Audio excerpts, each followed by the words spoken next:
بسم الله الرحمن الرحيم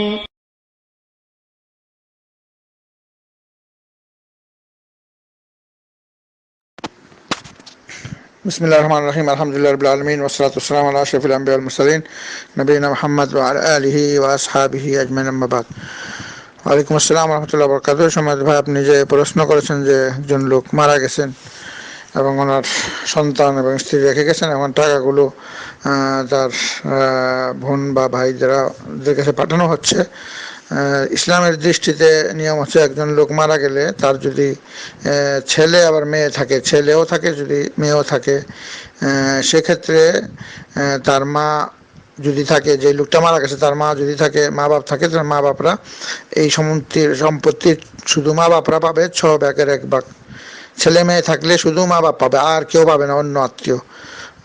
ছেলে ছেলে আর মেয়ে থাকলে তখন অন্য ভাইরা পাইতে পারে।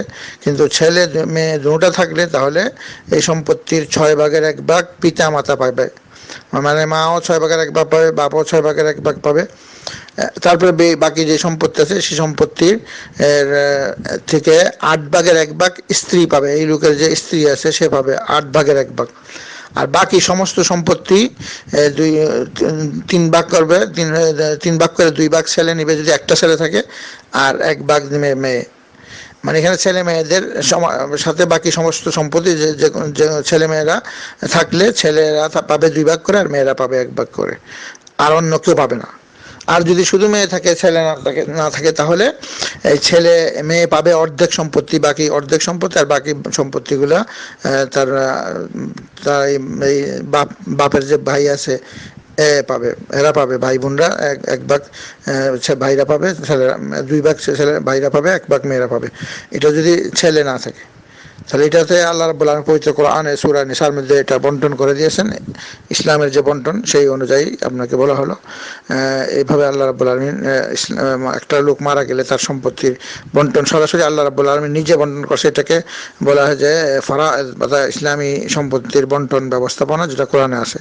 তো আমরা দোয়া করি আল্লাহ তাআলা যেন এটা আপনি জানাই দিবেন, বলে দিবেন। এখানে যেহেতু আপনি বলতেছেন এই লোকটার ছেলে মেয়ে দুটোটা আছে, ছেলে মেয়ে থাকলে তাহলে তার এই লোকের যে ভাই বা বোন কেউই পাবে না। যদি মা বাপ জীবিত থাকে তাহলে মা বাপরা প্রত্যেক মা এবং বাঘ 6 ভাগের 1 ভাগ করে পাবে, এবং তার যে স্ত্রী আছে অর্থাৎ তার 2 বাচ্চার মা, যে মা পাবে 8 ভাগের 1 ভাগ। আর বাকি সমস্ত সম্পত্তিগুলোকে হেফাজত করে রাখতে হবে। যখন তারা বড় হবে, বালেক, তাদেরকে দিয়ে দিতে হবে যারা আমানতদার, তাদের কাছে সম্পত্তি রেখে।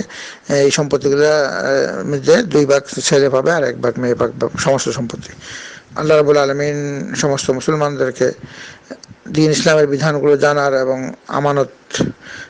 যারা আমানতরা সঠিক মতে যারা পাওনা তাদেরকে যেন পৌঁছার তৌফিক দান করেন। সাল্লাল্লাহু আলা নবিয়িনা মুহাম্মদ ওয়া আলা আলিহি ওয়া সাহবিহি আজমাইন বিরহমাতিকা ইয়া আরহামার রাহিমিন।